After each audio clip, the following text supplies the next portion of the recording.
युधिष्ठिर कर्ण के बाणों की चोट से बहुत कष्ट पा रहे थे। अर्जुन के मुख से जब उन्होंने कर्ण के जीवित रहने का समाचार सुना, तो उन्हें बड़ा क्रोध हुआ।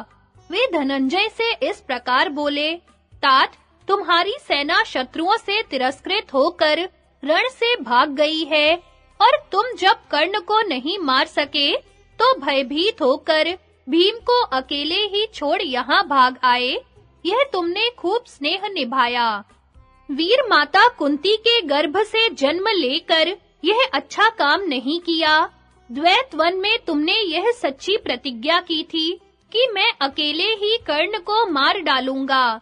फिर उसे जीते जी ही छोड़कर तुम यहाँ कैसे चले आए? अर्जुन, जब तुम जन्म लेकर 7 दिन के ही हुए थे, उस समय आकाशवाणी ने कुंती से कहा था, यह बालक इंद्र के समान पराक्रमी होगा, समस्त शत्रुओं पर विजय पाएगा।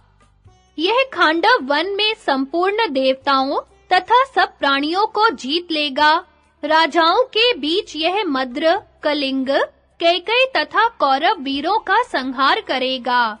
संसार में इससे बढ़कर कोई भी धनुर्धर नहीं होगा। कोई भी प्राणी कभी युद्ध में इसे परास्त नहीं कर सकेगा। यह संपूर्ण विद्याओं का ज्ञाता तथा जितेंद्रिय होगा। इच्छा करते ही यह समस्त प्राणियों को अपने अधीन कर लेगा। चंद्रमा के समान इसकी कांति होगी और वायु के समान वेग। यह स्थिरता में मेरु और क्षमा में पृथ्वी के समान होगा। सूर्य के समान तेजस्वी, कुबेर के समान धनी, इंद्र के समान पराक्रमी और भगवान विष्णु के समान बलवान होगा। कुंती, जैसे अदिति के गर्भ से शत्रुहंता विष्णु ने जन्म लिया था, उसी प्रकार तुम्हारा यह महात्मा पुत्र भी तुम्हारे गर्भ से उत्पन्न हुआ है। अपने पक्ष की विजय तथा शत्रु पक्ष का संहार करने में इसकी ख्याति होगी। इससे ही वंश परंपरा का विस्तार होगा। इस प्रकार शतशृंग पर्वत के ऊपर यह आकाशवाणी हुई, जिसे अनेकों तपस्वियों ने सुना, किंतु यह सत्य नहीं हुई। निश्चय ही अब देवता भी झूठ बोलने लगे हैं। सदा ही तुम्हारी प्रशंसा करने वाले बड़े-बड़े ऋषियों के मुख से भी मैंने ऐसी ही बातें सुनी है। इसलिए मुझे दुर्योधन की उन्नति के विषय में कभी भी विश्वास नहीं हुआ, तथा आज तक मुझे इस बात का भी पता नहीं था कि तुम कर्ण के भय से डरते हो। ऐसी परिस्थिति में अब मैं क्या कर सकता हूँ? आज कौरवों, अपने मित्रों तथा अन्य संपूर्ण योद्धाओं के सामने मुझे सूत पुत्र के वश में होना पड़ा, इसलिए मेरे जीवन को धिक्कार है। पार्थ, यदि तुम्हारा पुत्र महारथी अभिमन्यु आज जीवित होता, तो वह शत्रु पक्ष के संपूर्ण महारथियों का नाश कर डालता। उसके रहते युद्ध में मुझे ऐसा अपमान कभी नहीं उठाना पड़ता। यदि घटोत्कच जीवित होता, तो भी मुझे युद्ध से विमुख नहीं होना पड़ता। किंतु मैं अपने अभाग्य के लिए क्या कहूँ? जान पड़ता है मेरे पूर्व जन्म के पाप बड़े ही प्रबल हैं। तभी तो दुरात्मा कर्ण ने तुम्हें तिनके के समान भी न गिनकर मेरे साथ वह व्यवहार किया, जो किसी बंधुहीन एवं असमर्थ मनुष्य के साथ किया जाता है। जो पुरुष आपत्ति में पड़े हुए को उससे छुड़ाता है, वही सच्चा बंधु और सुहृद है। ऐसा प्राचीन मुनियों का कथन है, तथा सत्पुरुषों ने भी इस धर्म का सदा ही पालन किया है, परंतु तुमने नहीं किया। तुम्हारे पास विश्वकर्मा का बनाया हुआ रथ है, जिसके धुरे से कभी भी आवाज नहीं होती, तथा जिसकी ध्वजा पर वानर विराजमान है। यही नहीं, तुम्हारे हाथ में गांडीव जैसा धनुष है, तथा भगवान श्री कृष्ण तुम्हारा रथ हाँकते हैं। इन सब के होते हुए भी तुम कर्ण से डरकर भाग कैसे आए? यदि युद्ध में आज कर्ण का मुकाबला करने की शक्ति नहीं रखते, तो जो राजा तुमसे अस्त्र बल में बड़ा हो, उसे ही अपना गांडीव धनुष दे दो। धिक्कार है तुम्हारे इस गांडीव को, धिक्कार है तुम्हारी भुजाओं के पराक्रम को, तथा धिक्कार है तुम्हारे इन असंख्य बाणों को।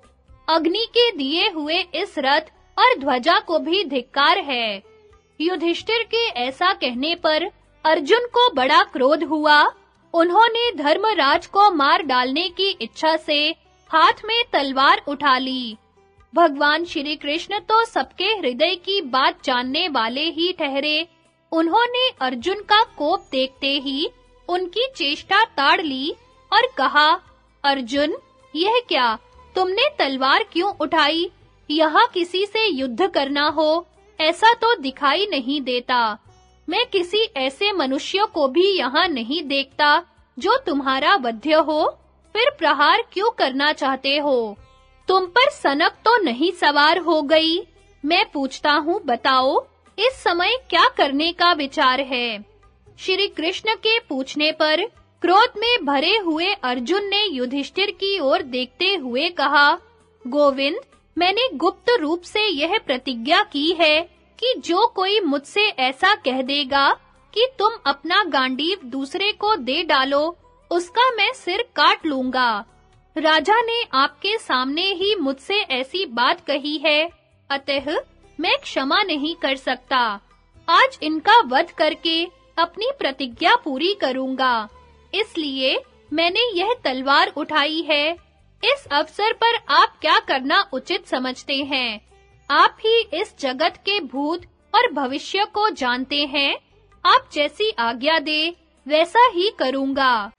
यह सुनकर श्री कृष्ण ने कहा, धिक्कार है, धिक्कार है। फिर वे अर्जुन से बोले, पार्थ, आज मुझे मालूम हुआ कि तुमने कभी वृद्ध पुरुषों की सेवा नहीं की है, तभी तो तुम्हें बेमौके क्रोध आ गया। धनंजय, जो धर्म के विभाग को जानता है, वह कभी ऐसा नहीं कर सकता। इस समय यहाँ तुमने जैसा बर्ताव किया है, उससे तुम्हारी धर्म भीरुता तथा अज्ञता का पता चलता है।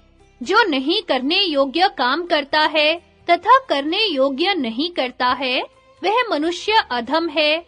जो स्वयं धर्म का आचरण करके शिष्यों द्वारा उपासना किए जाने पर उन्हें धर्म का उपदेश देता है, धर्म के संक्षेप और विस्तार को जानने वाले उन गुरुजनों का इस विषय में क्या निर्णय है, इसे तुम नहीं जानते।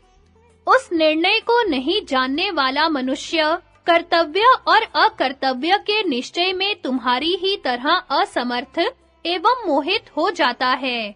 क्या करना चाहिए और क्या नहीं, इसे जान लेना सहज नहीं है। इसका ज्ञान होता है शास्त्र से, और शास्त्र का तुम्हें पता ही नहीं। अज्ञानवश अपने को धर्मवेता मानकर जो तुम धर्म की रक्षा करने चले हो, उसमें जीव हिंसा का पाप है। यह बात तुम्हारे जैसे धार्मिक की समझ में नहीं आती। तात, मेरे विचार से प्राणियों की हिंसा न करना ही सबसे बड़ा धर्म है। किसी की प्राण रक्षा के लिए झूठ बोलना पड़े तो बोल दे, परंतु उसकी हिंसा न होने दे। भला तुम्हारे जैसा श्रेष्ठ पुरुष अन्य साधारण मनुष्यों के समान अपने धर्मज्ञ भाई एवं चक्रवर्ती राजा को मारने के लिए कैसे तैयार होगा? भारत, जो युद्ध न करता हो, शत्रुता न रखता हो, रण से विमुख होकर भागा जा रहा हो, शरण में आता हो, हाथ जोड़कर पड़ा हो अथवा असावधान हो, ऐसे मनुष्य का वध करना श्रेष्ठ पुरुष अच्छा नहीं समझते। तुम्हारे बड़े भाई में प्राय उपयुक्त सभी बातें हैं। तुमने ना समझ बालक की तरह पहले प्रतिज्ञा कर ली थी, इसलिए मूर्खतावश अधर्म युक्त कार्य करने को तैयार हो गए हो।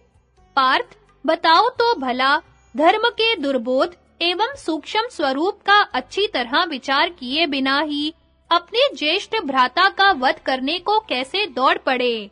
पांडुनंदन, अब मैं तुम्हें धर्म का रहस्य बता रहा हूँ। पितामह भीष्म, धर्मज्ञ युधिष्ठिर, विदुर जी अथवा यशस्विनी कुंती देवी तुम्हें धर्म के जिस तत्व का उपदेश कर सकती हैं, उसको मैं ठीक-ठीक बता रहा हूँ। सुनो। सत्य बोलना बहुत अच्छा काम है, सत्य से बढ़कर कुछ भी नहीं है।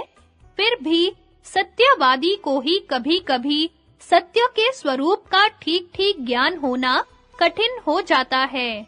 देखो, सत्य का अनुष्ठान कैसे होता है। जहाँ सत्य का परिणाम असत और असत्य का परिणाम सत होता हो, वहाँ सत्य न बोलकर असत्य बोलना ही उचित है।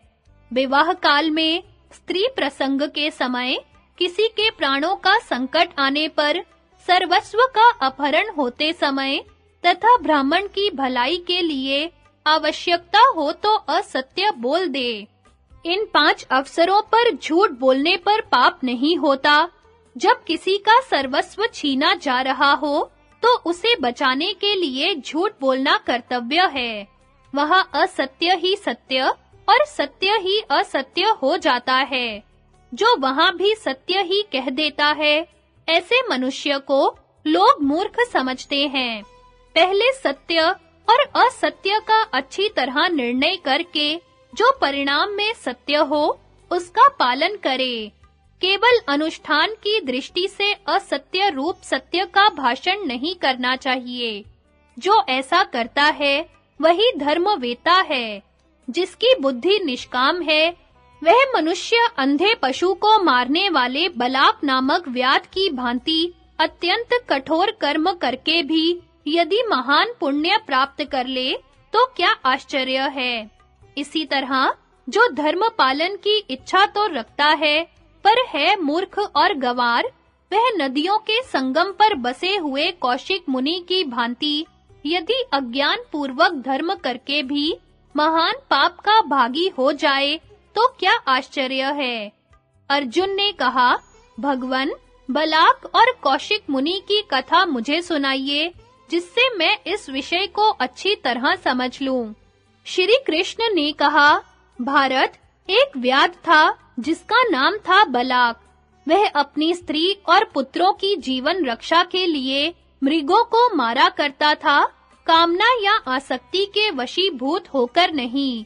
बूढ़े माता-पिता तथा अन्य आश्रित जनों का पालन पोषण किया करता था, सदा अपने धर्म में लगा रहता, सत्य बोलता और किसी की निंदा नहीं करता था। एक दिन वह मृगों को मार कर लाने के लिए वन में गया, किंतु कोशिश करने पर भी उसे उस दिन कोई मृग नहीं मिला। इतने में ही उसकी दृष्टि पानी पीते हुए एक शिकारी जानवर पर पड़ी, जो अंधा था। वह नाक से सूंघकर ही आँख का काम निकाला करता था। यद्यपि वैसे जानवर को व्याध ने पहले कभी नहीं देखा था, तो भी उसने उसे मार डाला। अंधे के मरते ही आकाश से फूलों की वृष्टि होने लगी। व्याध को ले जाने के लिए स्वर्ग से एक सुंदर विमान उतर आया, जिस पर अप्सराओं के गाने बजाने का मनोरम शब्द हो रहा था। बात यह थी कि उस जंतु ने पूर्व जन्म में तप करके संपूर्ण प्राणियों का संहार कर डालने के लिए वर प्राप्त किया था। इसलिए ब्रह्मा जी ने उसे अंधा बना दिया था। वह प्राणी समस्त जीवों का अंत कर देने का निश्चय किए हुए था, अतः उसे मारकर व्याध स्वर्ग में गया। इस प्रकार धर्म के स्वरूप को समझना बड़ा कठिन है। इसी तरह कौशिक नाम का एक तपस्वी ब्राह्मण था, जो बहुत पढ़ा लिखा नहीं था। वह गांव से दूर नदियों के संगम के बीच रहा करता था। उसने यह व्रत ले लिया था कि मैं सदा सत्य बोलूंगा। इससे वह सत्यवादी नाम से विख्यात हो गया। एक दिन की बात है, कुछ लोग लुटेरों के भय से छिपने के लिए उसके आश्रम के पास के वन में घुस गए। लुटेरे भी यत्न पूर्वक उनका पता लगा रहे थे।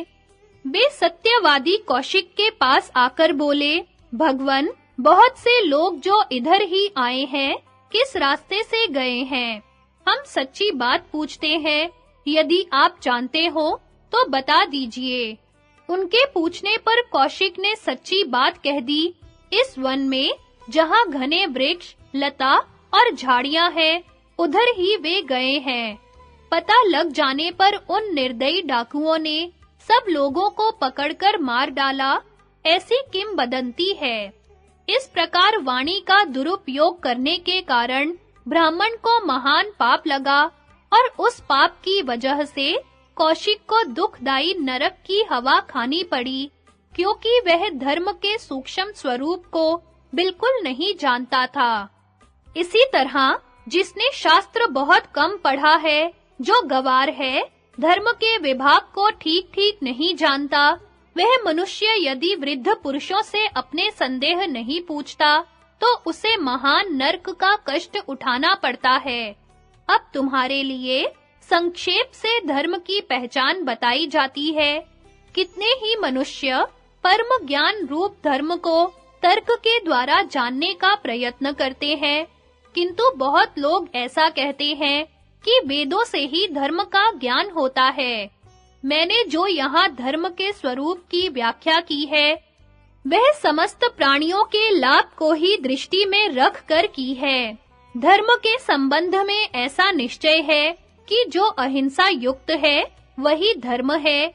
हिंसकों को हिंसा से रोकने के लिए धर्म की यह व्याख्या की गई है। धर्म ही प्रजा को धारण करता है और धारण करने के कारण ही उसे धर्म कहते हैं। इसलिए जो प्राण रक्षा से युक्त हो, जिसमें कभी भी जीव की हिंसा न की जाती हो, वही धर्म है। यही धर्मवेताओं का सिद्धांत है। जो लोग स्वयं अन्याय पूर्वक धन छीन लेने की इच्छा रखते हुए दूसरों से सत्य भाषण कराना चाहते हैं, वहां यदि मौन रहने से छुटकारा मिल जाए तो वैसा ही करें, किसी तरह बोले ही नहीं। किंतु यदि बोलना अनिवार्य हो जाए और न बोलने से लुटेरों को संदेह होने लगे, तो वहां असत्य बोलना ही ठीक है। इसी को बिना विचारे सत्य समझो। जो मनुष्य किसी काम के लिए प्रतिज्ञा करके उसका प्रक्रांतर से पालन करता है, उसे उसका फल नहीं मिलता, ऐसा मनीषी विद्वानों का कथन है। प्राण संकट में, विवाह में, समस्त कुटुंबियों के प्राणांत का समय उपस्थित होने पर या हंसी परिहास में यदि असत्य बोला गया हो, तो वह असत्य नहीं माना जाता। धर्म का तत्व जानने वाले विद्वान उक्त अवसरों पर मिथ्या बोलने में पाप नहीं मानते। जहां लुटेरों के चंगुल में फंस जाने पर झूठी शपथ खाने से छुटकारा मिलता हो, वहां झूठ बोलना ही ठीक है। इसी को बिना विचारे सत्य समझो। जहां तक वश चले, उन लुटेरों को धन नहीं देना चाहिए, क्योंकि पापियों को दिया हुआ धन दाता को दुख देता है। अतः धर्म के लिए झूठ बोलने पर भी मनुष्य को झूठ का दोष नहीं लगता। अर्जुन, मैं तुम्हारा हित चाहता हूँ, इसलिए अपनी बुद्धि तथा धर्म के अनुसार मैंने संक्षेप से तुम्हें यह धर्म का लक्षण बताया है। इसे तुमने सुना। अब बताओ, क्या इस समय भी युधिष्ठिर को वध्य ही समझते हो? अर्जुन बोले, श्री कृष्ण, कोई बहुत बड़ा विद्वान और बुद्धिमान मनुष्य जैसा उपदेश दे सकता है तथा जिसके अनुसार आचरण करने से हम लोगों का कल्याण होना संभव है, वैसी ही बात आपने बताई है। आप हम लोगों के माता-पिता के तुल्य हैं, आप ही परम गति हैं, इसलिए आपने बहुत उत्तम बात बताई है। तीनों लोकों में कहीं कोई भी ऐसी बात नहीं है जो आपको विदित न हो। अतः आप ही परम धर्म को पूर्ण रूप से तथा ठीक-ठीक जानते हैं। अब मैं राजा युधिष्ठिर को मारने योग्य नहीं समझता। मेरी इस प्रतिज्ञा के संबंध में आप ही अनुग्रह करके कुछ ऐसी बात बताइए जिससे इसका पालन भी हो जाए और राजा का वध भी न होने पावे। भगवन, आप तो जानते ही हैं कि मेरा व्रत क्या है। मनुष्यों में जो कोई भी यह कह दे कि तुम अपना गांडीव धनुष दूसरे किसी वीर को दे डालो जो अस्त्र विद्या और पराक्रम में तुमसे बढ़कर हो, तो मैं हठात उसकी जान ले लूं। इसी तरह भीमसेन को कोई तुबरक कह दे तो वे सहसा उसे मार डालें। सो राजा ने आपके सामने ही मुझसे कहा है कि तुम अपना धनुष दूसरे को दे डालो। ऐसी दशा में यदि मैं इन्हें मार डालूं तो इनके बिना एक क्षण के लिए भी मैं इस संसार में नहीं रह सकूंगा, और यदि इनका वध न करूं तो फिर प्रतिज्ञा भंग के पाप से कैसे मुक्त होऊंगा? क्या करूं? मेरी बुद्धि कुछ काम नहीं देती। कृष्ण, संसार के लोगों की समझ में मेरी प्रतिज्ञा भी सच्ची हो और राजा युधिष्ठिर का तथा मेरा जीवन भी सुरक्षित रहे, ऐसी ही कोई सलाह दीजिए। श्री कृष्ण ने कहा, वीरवर, सुनो, राजा युधिष्ठिर थक गए हैं और बहुत दुखी हैं। कर्ण ने अपने तीखे बाणों से इन्हें संग्राम में अधिक घायल कर डाला है। इतना ही नहीं, ये जब युद्ध कर रहे थे, उस समय भी उसने इनके ऊपर बाणों का प्रहार किया। इसलिए दुख और रोष में भरकर इन्होंने तुम्हें न कहने योग्य बात कह दी है। ये जानते हैं कि पापी कर्ण को सिर्फ तुम ही मार सकते हो और उसके मारे जाने पर कौरवों को शीघ्र ही जीत लिया जा सकता है।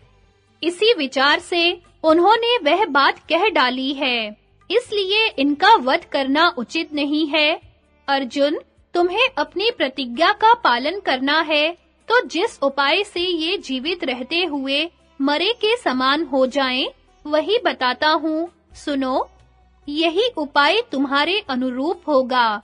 सम्माननीय पुरुष संसार में जब तक सम्मान पाता है, तब तक ही उसका जीवित रहना माना जाता है। जिस दिन उसका बहुत बड़ा अपमान हो जाए, उस समय वह जीते जी मरा समझा जाता है। तुमने, भीमसेन ने, नकुल सहदेव ने तथा अन्य वृद्ध पुरुषों एवं शूर वीरों ने राजा युधिष्ठिर का सदा ही सम्मान किया है। आज तुम उनका अंशतः अपमान करो। यद्यपि युधिष्ठिर पूज्य होने के कारण आप कहने योग्य हैं, तथापि इन्हें तू कह दो। गुरुजन को तू कह देना उनका वध कर देने के ही समान माना जाता है। जिसके देवता अथर्वा और अंगीरा है, ऐसी एक सर्वोत्तम श्रुति बताई जाती है। अपना भला चाहने वालों को बिना विचारे ही इसके अनुसार बर्ताव करना चाहिए। उस श्रुति का भाव यह है, गुरु को तू कह देना, उसे बिना मारे ही मार डालना है। इसलिए जैसा मैंने बताया, उसी के अनुसार तुम धर्मराज के लिए तू शब्द का प्रयोग कर। तुम्हारे मुख से अपने लिए तू का प्रयोग सुनकर धर्मराज उसे अपना वध ही समझेंगे। इसके बाद तुम इनके चरणों में प्रणाम करके सांत्वना देना और अपनी कही हुई अनुचित बात के लिए क्षमा मांग लेना। तुम्हारे भाई राजा युधिष्ठिर समझदार हैं, ये धर्म का ख्याल करके भी तुम पर क्रोध नहीं करेंगे। इस प्रकार तुम मिथ्या भाषण और भ्रातृवध के पाप से छूटकर प्रसन्नता पूर्वक सूत पुत्र कर्ण का वध करना। अपने सखा भगवान श्री कृष्ण का यह वचन सुनकर अर्जुन ने उनकी बड़ी प्रशंसा की। फिर वे हठ पूर्वक धर्मराज के प्रति ऐसे कटु वचन कहने लगे, जैसे पहले कभी नहीं कहे थे। वे बोले, तू चुप रह, ना बोल, तू तो खुद ही लड़ाई से भागकर एक कोस दूर आ बैठा है, तू क्या उलाहना देगा? हाँ, भीमसेन को मेरी निंदा करने का अधिकार है, क्योंकि वे समस्त संसार के प्रमुख वीरों के साथ लड़ रहे हैं, शत्रुओं को पीड़ा पहुंचा रहे हैं। असंख्य शूरवीरों, अनेकों राजाओं, रथियों, घुड़सवारों तथा हजारों हाथियों को मौत के घाट उतारकर काम्बोजों और पर्वतीय योद्धाओं को इस तरह नष्ट कर रहे हैं, जैसे सिंह मृगों को। तू अपने कठोर वचनों के चाबुक से अब मुझे न मार और मेरे कोप को फिर और न बढ़ा। अर्जुन धर्म भीरू थे, वे युधिष्ठिर को ऐसी कठोर बातें सुनाकर बहुत उदास हो गए। यह जानकर कि मुझसे कोई बहुत बड़ा पाप बन गया, उनके चित्त में बड़ा खेद हुआ। बारंबार उच्छ्वास खींचते हुए उन्होंने फिर से तलवार उठा ली। यह देखकर श्री कृष्ण ने कहा, अर्जुन, यह क्या? तुम फिर क्यों तलवार उठा रहे हो? मुझे जवाब दो, तुम्हारा अभीष्ट सिद्ध करने के लिए मैं पुनः कोई उपाय बताऊंगा। पुरुषोत्तम के ऐसा कहने पर अर्जुन दुखी होकर बोले, भगवन, मैंने जिद में आकर भाई का अपमान रूप महान पाप कर डाला है, इसलिए अब अपने इस शरीर को ही नष्ट कर डालूंगा। अर्जुन की बात सुनकर भगवान ने कहा, पार्थ, राजा युधिष्ठिर को तू मात्र कहकर तुम इतने घोर दुख में क्यों डूब गए? इसी के लिए आत्मघात करना चाहते हो? अर्जुन, श्रेष्ठ पुरुषों ने कभी ऐसा काम नहीं किया है। धर्म का स्वरूप सूक्ष्म है और उसको समझना कठिन। अज्ञानियों के लिए तो और भी मुश्किल है। यहाँ जो कर्तव्य है उसे मैं बताता हूँ, सुनो। भाई का वध करने से जिस नरक की प्राप्ति होती है, उससे भी भयानक नरक तुम्हें आत्मघात करने से मिलेगा।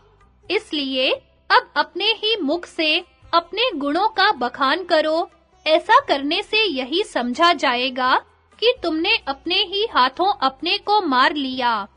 यह सुनकर अर्जुन ने श्री कृष्ण की बातों का अभिनंदन किया और तथास्तु कहकर धनुष को नवाते हुए वे युधिष्ठिर से बोले, राजन, अब मेरे गुणों को सुनिए।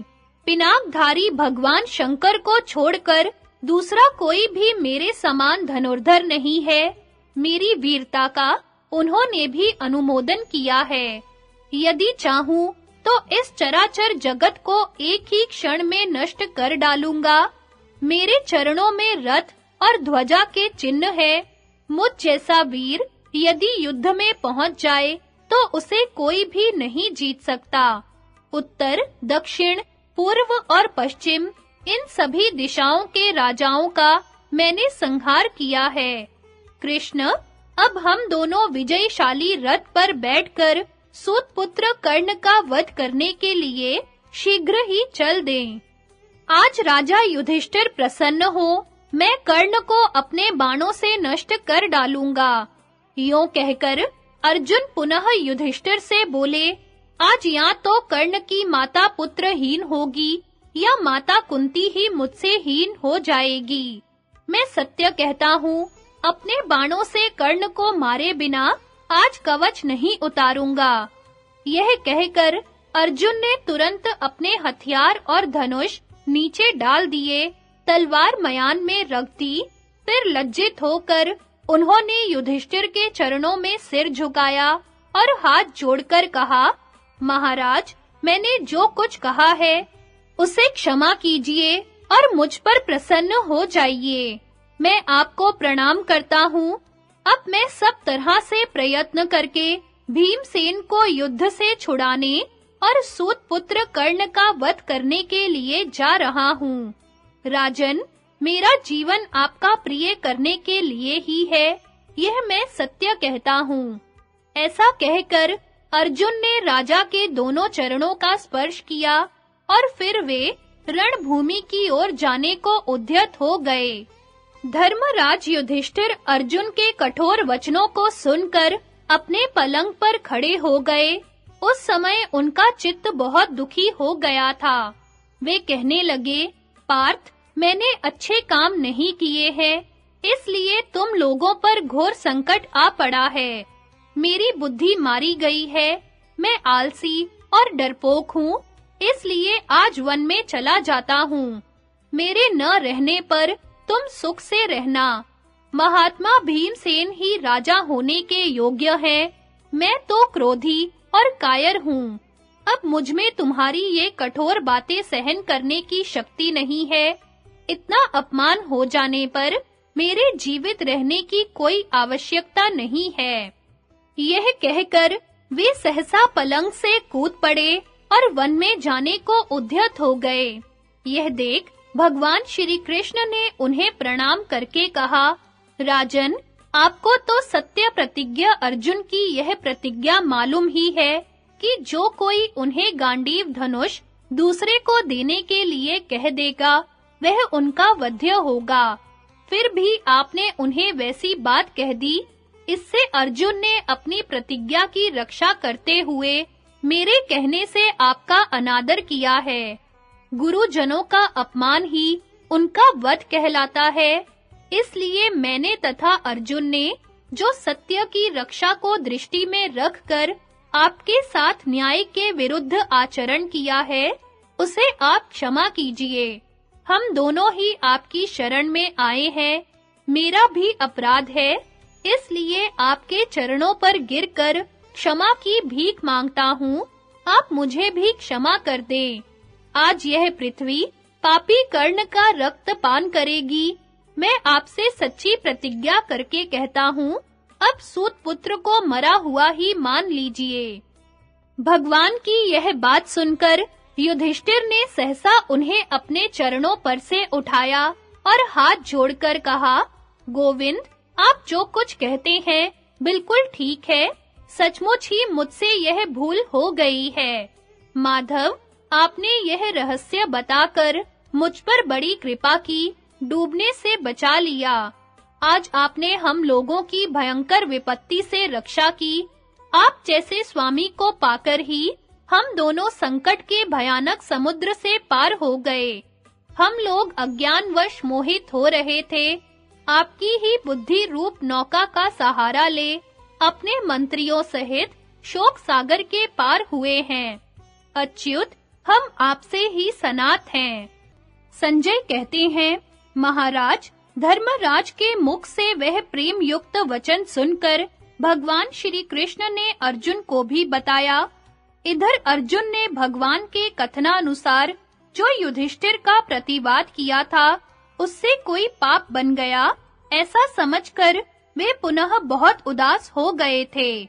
तब भगवान श्री कृष्ण ने हंसते-हंसते कहा, अर्जुन, राजा युधिष्ठिर को तू कह देने मात्र से जब तुम इस तरह शोक में डूब गए हो, तो राजा का वध कर देने पर तुम्हारी क्या दशा होती। सचमुच धर्म का स्वरूप जानना बड़ा कठिन है। जिनकी बुद्धि मंद है, उनके लिए तो उसका जानना और भी मुश्किल है।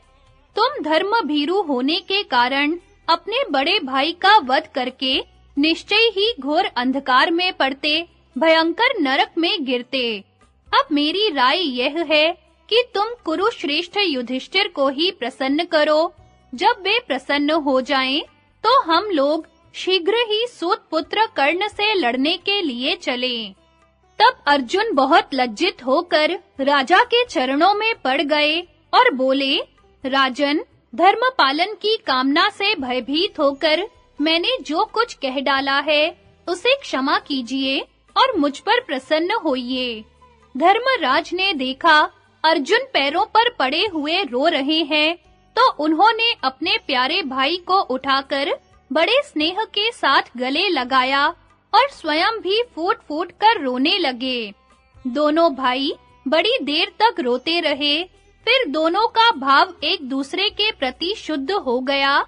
दोनों ही प्रेम और प्रसन्नता से भर गए।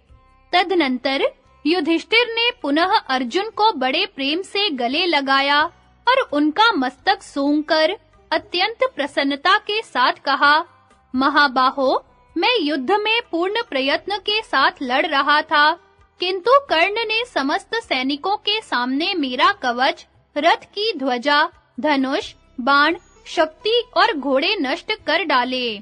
उसके उस कर्म को याद करके मैं दुख से पीड़ित हो रहा हूँ। अब जीना अच्छा नहीं लगता। यदि आज युद्ध में उस वीर को नहीं मार डालोगे, तो निश्चय ही मैं अपने प्राणों को त्याग दूंगा। उनके ऐसा कहने पर अर्जुन ने कहा, राजन, मैं नकुल, सहदेव तथा भीमसेन की सौगंध खाता हूँ और अपने हथियारों को छूकर सत्य की शपथ करके कहता हूँ कि आज या तो मैं कर्ण को मार डालूंगा या स्वयं ही मरकर रणभूमि में शयन करूंगा। राजा से यों कहकर अर्जुन श्री कृष्ण से बोले, माधव, आज युद्ध में मैं अवश्य कर्ण को मारूंगा। आपकी बुद्धि के बल से ही उस दुरात्मा का वध होगा। यह सुनकर श्री कृष्ण बोले, अर्जुन, तुम महाबली कर्ण का वध करने में स्वयं समर्थ हो। मेरी तो सदा ही यह इच्छा रहती है कि तुम किसी तरह कर्ण को मारते। अर्जुन से यह कहकर श्री कृष्ण धर्मराज युधिष्ठिर से बोले, राजन, आप कर्ण के बाणों से बहुत पीड़ित हो गए हैं। यह सुनकर मैं और अर्जुन दोनों आपको देखने आए थे। सौभाग्य की बात है कि आप ना तो मारे गए और न उसकी कैद में ही पड़े। अब अर्जुन को शांत करके इन्हें विजय के लिए आशीर्वाद दीजिए। युधिष्ठिर बोले, भैया अर्जुन, आओ फिर मेरी छाती से लग जाओ। तुमने कहने योग्य और हित की ही बात कही है, तथा मैंने उसके लिए क्षमा भी कर दी। धनंजय, मैं तुम्हें आज्ञा देता हूँ, जाओ कर्ण का नाश करो। यह सुनकर अर्जुन ने पुनः अपने बड़े भाई के चरण पकड़ लिए और उन पर सिर रखकर प्रणाम किया। राजा ने उन्हें उठाकर पुनः छाती से लगाया और उनका मस्तक सूंघकर कहा, धनंजय, तुमने मेरा बहुत सम्मान किया है, अतः मैं आशीर्वाद देता हूँ कि सर्वत्र तुम्हारी महिमा बढ़े और तुम्हें सनातन विजय प्राप्त हो। अर्जुन ने कहा, महाराज, जिसने आपको बाणों से पीड़ित किया है, उस कर्ण को आज अपने पापों का भयंकर फल मिलेगा। आज उसे मारकर ही आपका दर्शन करूंगा। इस सच्ची प्रतिज्ञा के साथ मैं आपके चरणों का स्पर्श करता हूँ। यह सुनकर युधिष्ठिर का चित्त बहुत प्रसन्न हुआ। उन्होंने अर्जुन से फिर कहा, पार्थ, तुम्हें सदा ही अक्षय यश, पूर्ण आयु, मनोवांछित कामना, विजय तथा बल की प्राप्ति हो। तुम्हारे लिए मैं जो कुछ चाहता हूँ, वह सब तुम्हें मिले। अब जाओ और शीघ्र ही कर्ण का नाश करो।